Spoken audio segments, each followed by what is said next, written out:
जोर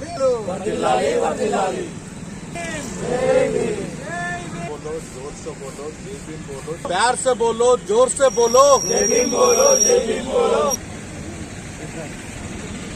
जय भीम, जय भीम। మహనీయుల ఆశయాలను కొనసాగిద్దాం మహాత్మా జ్యోతిరావు ఫులే ఆశయాలను కొనసాగిద్దాం జై భీమ్, జై భీమ్, జై భీమ్, జై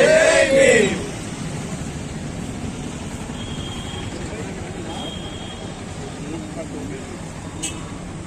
ఈరోజు మహాత్మా జ్యోతిరావు పూలే 198వ జయంతి వేడుకలను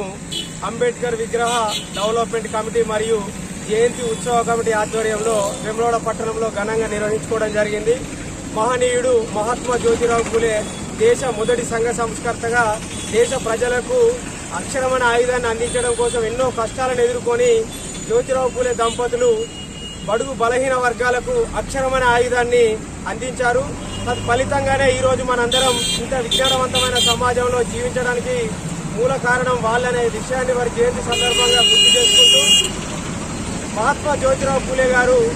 వారి యొక్క స్ఫూర్తిని నేటి సమాజం ఆదర్శంగా తీసుకొని వారి అడుగు జడల్లో నడిచి దేశం విజ్ఞానవంతమైన సమాజంగా నిర్మితమయ్యడానికి యువత పెద్ద ఎత్తున పాల్గొనాలని కోరుకుంటూ మహాత్మా జ్యోతిరావు పూలే గారి విగ్రహం వేములవాడ పట్టణంలో ఏర్పాటు చేసి వారి స్ఫూర్తిని సమాజానికి అందించే విధంగా ప్రభుత్వాలు కృషి చేయాలని సందర్భంగా కోరుకోవడం జరుగుతుంది. మహాత్మా జ్యోతిరావు పూలే జయంత్యోత్సవాలను మన ఆదర్శ నాయకులను ఆదర్శంగా చేసుకొని మన యువత ముందుకు సాగాలని కోరుచున్నాను. ఈ యొక్క తెలంగాణ రాష్ట్రంలో మనకు జ్యోతిరావు పూలే మనకు యొక్క ఆశలు మనకు అనుగుణంగా చేసుకొని వారి విద్యనైతేనేమి మన దేశ ప్రగతికి మన మత సామరస్యాన్ని మన న్యాయ వ్యవస్థలను మహిళలను ప్రోత్సహించడానికి మొట్టమొదటి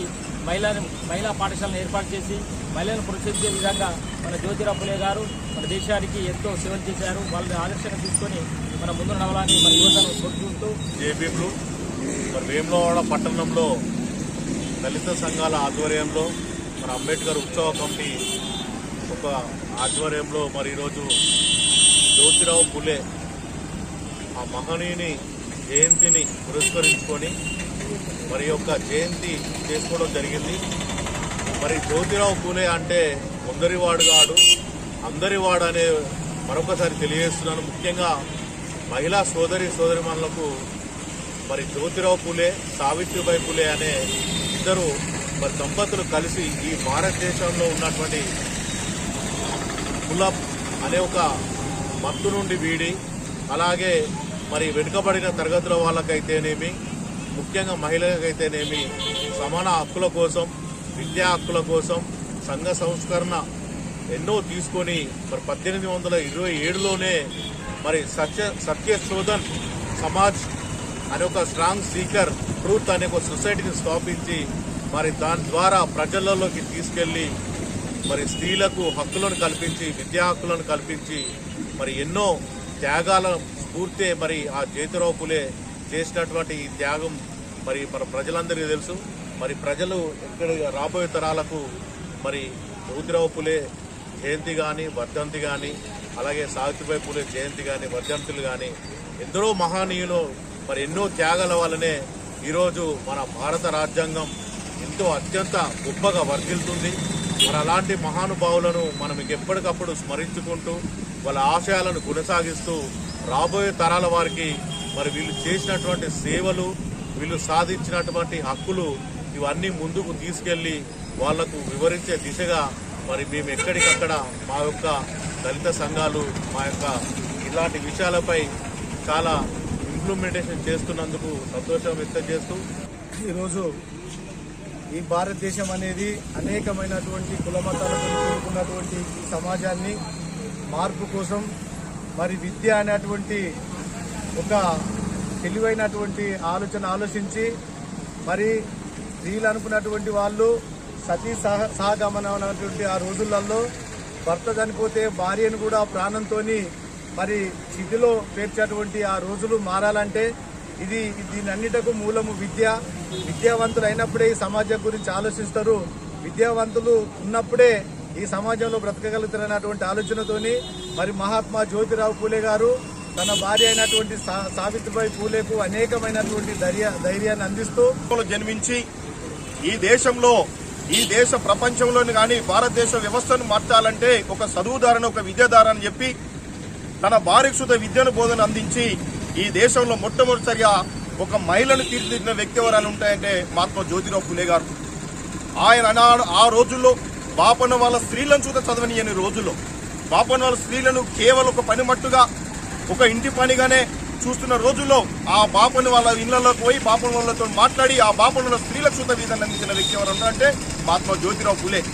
ఈ దేశంలో ఈ సమాజంలో మరి అనేకమైన ప్రభుత్వాలు ఏర్పడి పరిపాలిస్తున్నారు కానీ మహాత్మా జ్యోతిరావు మరి పాఠ్య పుస్తకంలో లేదు. అనేకులు అబద్ధంగా ప్రవర్తిస్తూ జ్యోతిరావు పూలే మీద చూతను అనేకమైన పుస్తకాలను రాయడం జరిగింది. కానీ నియమైన మన దేశంలో ప్రభుత్వాలకు చిత్తశుద్ధి ఉంటే దేశ ప్రభుత్వంను ఖచ్చితంగా పాఠ్య పుస్తకంలో పెట్టి మహాత్మా జ్యోతిరావు వారి గురించి వివరించడం ఎంతైనా అవసరం ఉన్నది. ఇలా మహాత్మా జ్యోతిరావు పూలే లేకపోతే మాలాంటి వాళ్ళు కానీ మహిళలు కావచ్చు, మహిళలు అంటారు అని అసూయతగానే చూసినప్పటికీ వాళ్ళను బయటకు తీసుకొచ్చే కాకుండా మరి ఈ రోజు మీకు స్వేచ్ఛగా జీవిస్తున్నామంటే ఆనాడు మహాత్మా జ్యోతిరావు పూలే ఆయన ఆలోచన విధానము ఆయన అందిన విద్య వల్లనే ఈ రోజు మేము ముందుకు వచ్చామని కోరుతున్నాం. కేవలము ఒక బీసీ అయినప్పటికీ చాలా మంది మహాత్మా జ్యోతిరావు పూలే అంటే మాకు సంబంధం లేదన్నట్టు కనీసం వాళ్ళ కులంలో జన్మించిన వాళ్ళు చూద్దాం ముందుకు రాకపోవడం చాలా బాధాకరంగా ఉన్నది. అంతేకాకుండా రానున్న రోజుల్లో అన్ని కులాలు అన్ని వర్గాలు కలిసి మహాత్మా జ్యోతిరావు పూలే జయంతిని మన వేములవాడ పట్టణంలో పెద్ద విగ్రహం ఏర్పాటు చేసుకొని ఖచ్చితంగా మనం అందరం కలిసి కట్టుకొని ఆయన జయంతిని సంబరాలు చేసుకోవాలని కోరుకుంటూ, అంతేకాకుండా ఇక్కడ ఉన్న ప్రభుత్వానికి ఒక విన్నపము, ఆది సినాన్న గారి చుట్టూ ఒక మా విన్నపం ఏంటంటే ఇక్కడ మహాత్మా జ్యోతిరావు పూలే విగ్రహం లేదు కాబట్టి మహాత్మా జ్యోతిరావు సావిత్రి పూలే విగ్రహాలను ఖచ్చితంగా వచ్చే సంవత్సరంలో ప్రకటించాలని చెప్పి ఏర్పాటు చేయాలని చెప్పి విన్నపిస్తున్నాం.